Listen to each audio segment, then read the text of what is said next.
So, ladies and gentlemen, welcome to the launch of VOiCE 6. It's been... Who is that?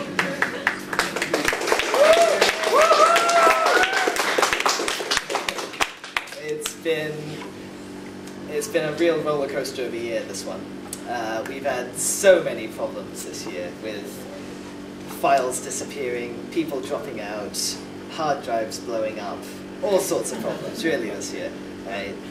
Some of you will be able to sympathize with me on this one, I think. One or two of you will have faced files disappearing, people disappearing in your work as well, huh? Yeah, it's really quite normal for mess and organizational calamities to work its way into the production of VOiCE. This year's edition has been harder hit than most, and I will concede that. And I do thank all of you for your patience and for not throwing tomatoes at me or things right now. That comes later. That comes later. Yeah.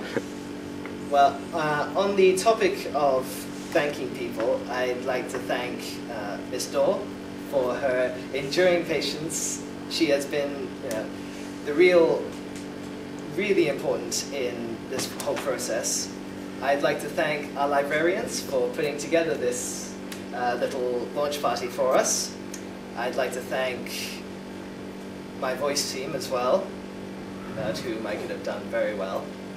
And I'd also like to thank our contributors as well, without whom this magazine would not have come into being. So, thank you, good evening, and pleasant reading. Thank you.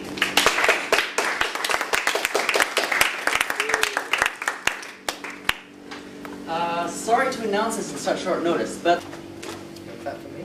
Okay.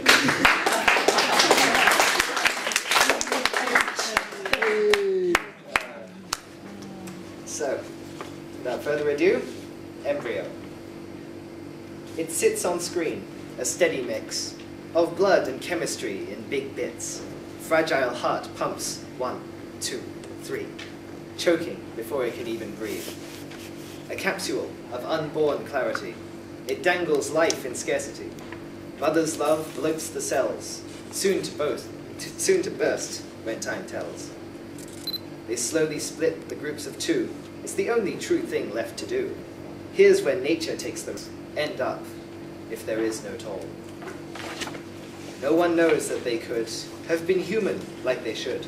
People just realize the repair of damage their bodies all ensnare. Sentience gets no sympathy, otherwise there's no remedy. Stem cells are the new frontier, healing wounds we all fear. Mr. President can explain if we will ever be the same. After all, life is give or take. Only some will make mistakes. How malicious have we grown, consuming souls to save our own? Yet is it wrong to let us live, feasting on the life they give? The screen gently melts away. Another human is here to stay. Will you choose to preserve or support mankind's reserve? One thing none will ever know. Who dies as the next embryo?